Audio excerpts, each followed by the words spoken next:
It's been 2 years since Dying Light 2 released. 2 years since I've been procrastinating about making a Dying Light 2 video. When this game was about to release, I made 3 videos about this game saying that it's going to be good and that Techland doesn't disappoint. Well, guess what? I got disappointed when playing Dying Light 2.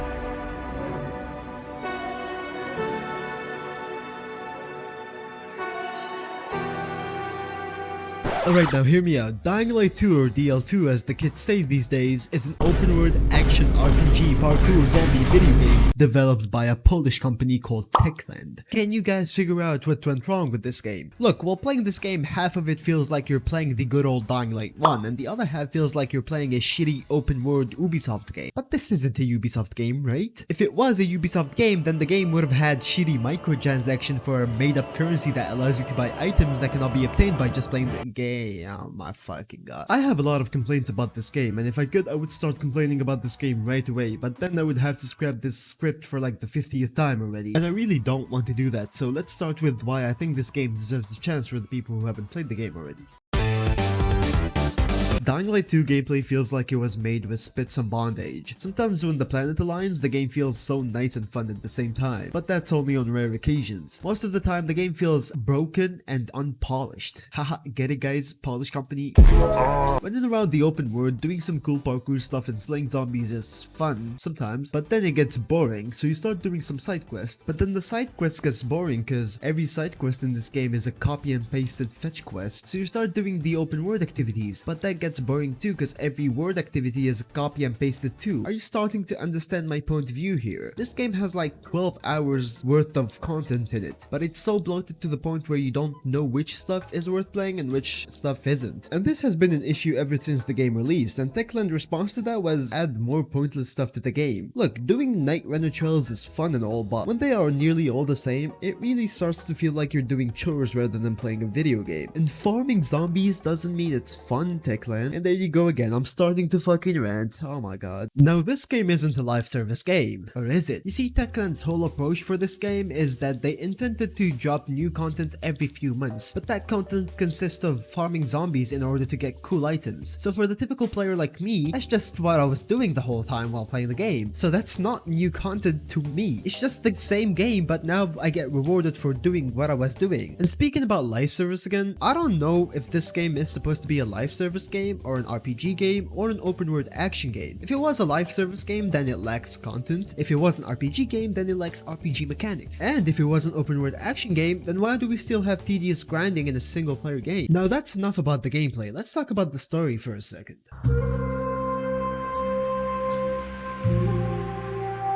If you're a masochist, play Dying Light 2. I fucking hate the story for Dying Light 2, just cause it has no substance. The story of DL2 kinda goes like this. Guy tries to look for his sister. He doesn't find his sister but find a scientist that used to experiment on him when he was a child. Guy completely forget that he wants to find his sister and starts helping people around him, who are by the way mean to him even when he helps them and saves them. Guy finds out that the cool scientist dude has his sister. Cool scientist dude drops one of the hardest lines in video game history. You fight them for the last ray of dying light.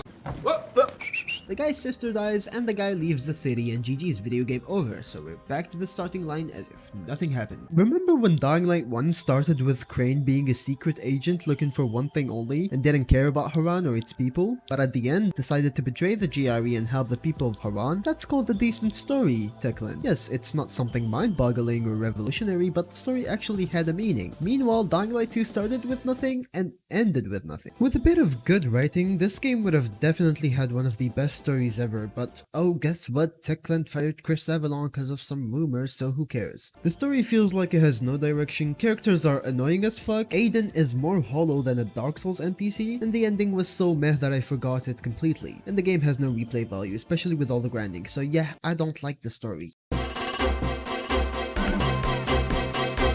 Now finally, time to talk about the main course of this video, and that is the shenanigans Techland's been up to ever since the release of this game. Look, I had Techland in high regards before Dying Light 2 released. They were a company focused on creating a community out of love and not greed, but the moment Dying Light 2 released, Techland's been going downhill, being sold out to Tencent at first, adding microtransactions and completely destroying the modding scene of this game. And in some way, I get it, a company's main goal is to try and get money, but then again, the game costed $60, the game was a hit, and Techland had a loyal fan base that would defend them to the grave. So seeing Techland destroy the community they built and cared for it for a long time just sucks, man. And this isn't this bald cute man's fault, and it's not the devs' fault, it's the faces higher ups and their greedy little grabby hands. It feels like Techland has stopped caring about their player base entirely, patching out every fun bug so speedrunners are fucked, not adding enough content so content creators are fucked, and only adding quality of life stuff that should have been in the game from launch so that the casual players are fucked. Somehow Techland is missing their shots every time, and I really don't know how or why,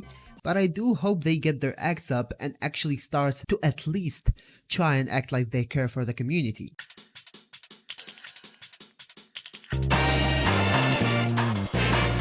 And now finally, for real this time, I've collected a bunch of Dying Light content creators such as Average Be the Zombie Balancer, the guy that steals every single one of my videos, and the Dying Light 2 BBC newsman, and asked them all a bunch of questions on how they feel about Techland and Dying Light 2 in general, and here's how it went. Hey, just ask me the question. Go, just ask me it. What you got? So, have you ever played Dying Light 2? Pretty boring, but it's nice. It's boring, but in a little good way. I think the current state of Dying Light 2, it's gotten much better over the past months and years. It had a lot of good changes. It had a lot of bad changes because there's a lot of things lacking, like the parkour system, the nighttime, the gore, the combat. I think the current state where the game is at now is kind of like how it should have been when it launched. It's like a roller coaster. They add something, it's fun, and then you play it, then it gets boring. What the hell is this game?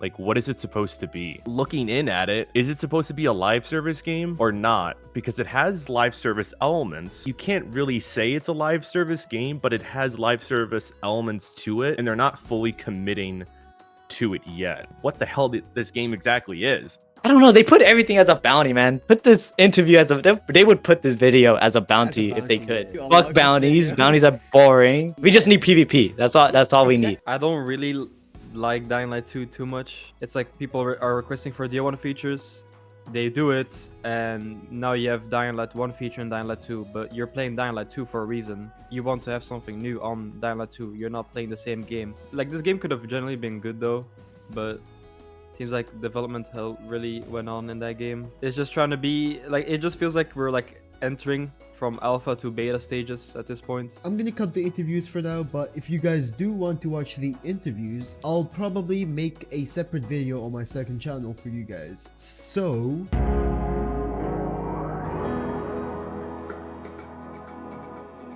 in general, Dying Light 2 is a decent game. If you've never played it before and wanted to see a review about it before purchasing this game and trying it for yourself, I recommend you give it a shot, even if it's mediocre. This is the first video where I was critical this whole time. I mean, I love Dying Light 1, just look at how many hours I have on the first game, and I just couldn't like Dying Light 2 for some reason. While making this video, I started to doubt myself. Maybe I'm wrong about this game. Maybe I'm the only one that doesn't see the Techland's vision, and maybe this game is actually decent, and I'm just being biased and nitpicky. But guess what? The thing that I'm so sure about is that Sonic CD is still way better than this piece of shit. Fuck you guys. Bye bye. Also, thank you guys for 600 subscribers. Probably gonna hit that don't save changes again. Used to write a song a day. It's just that lately my perfection's in the way of me, and I can't make no changes to save me. Wish I could write more and care less. Wish I could write more and care less. Write more and care less. And careless. We're gonna fuck Hakon, Spike, and Jade all together in one. Okay. We're gonna marry Sophie and marry Kyle Crane, but in his Night Hunter form, and kill Barney because fuck Barney.